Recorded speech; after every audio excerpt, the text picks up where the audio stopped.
Well, the last little piece of information I'd like to review is Dr. Orr asked me about the importance of volunteers, and then I'll finish up with a couple of tips that I'd pass on to you for your tournaments.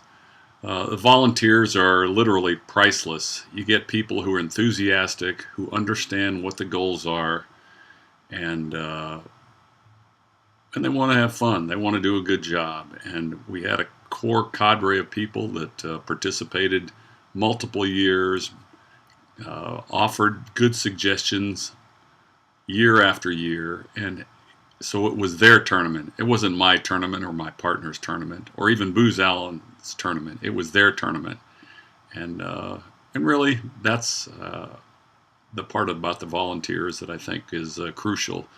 Uh, when you have a cause that you believe in, and your folks are willing to raise money to support that cause through something like this while really serving your own organization, the people who are participating. It's kind of a twofer, and that was quite beneficial.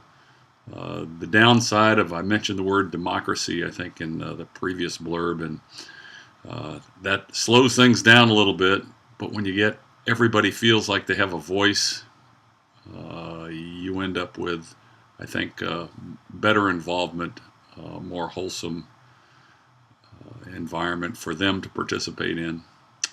And so the volunteers were, whether you were a golfer or not a golfer, we welcomed you and we're glad you were there. And friends of friends that wanted to help us were also welcome, and we had good success. So the couple of things I'd pass for your tournaments or to anybody that wants to do this is: one, find a charity that you really believe in, that you can put your heart into, and when you're there in that kind of involvement, all good things will follow. People's hard work. You can ask them to do things you couldn't normally ask them to do because they're really trying to help something that they believe in themselves. And the last thing I'd offer is know your audience in your tournament, because if you think you're going to, price your tournament at $200, and that allows you to make, well, let's just say $100 per player, and then you have 50 players, so right off the bat, public math here, right off the bat, you're going to have, $5,000. Well, maybe that's possible, but maybe it's not, because maybe your audience thinks $200 a player is too much. And so you really need to identify that.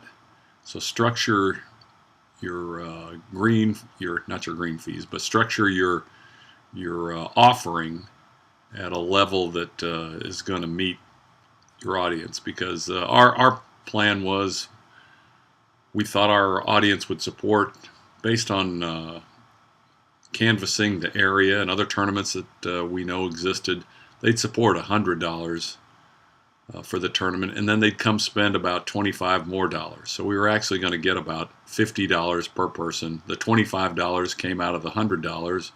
That was pure donation, and then the other $25, most of that was pure donation on the day of the tournament. So size that up, and when you know your audience and you've got this core of volunteers who will do wonderful work for you, you're headed for great success. So if you have any questions, please refer them to Dr. Orr. Send them my way. I'm Steve King, and I hope this goes well for you, and you enjoy the class, and it's been my honor to get to offer you my 2 cents. Take care.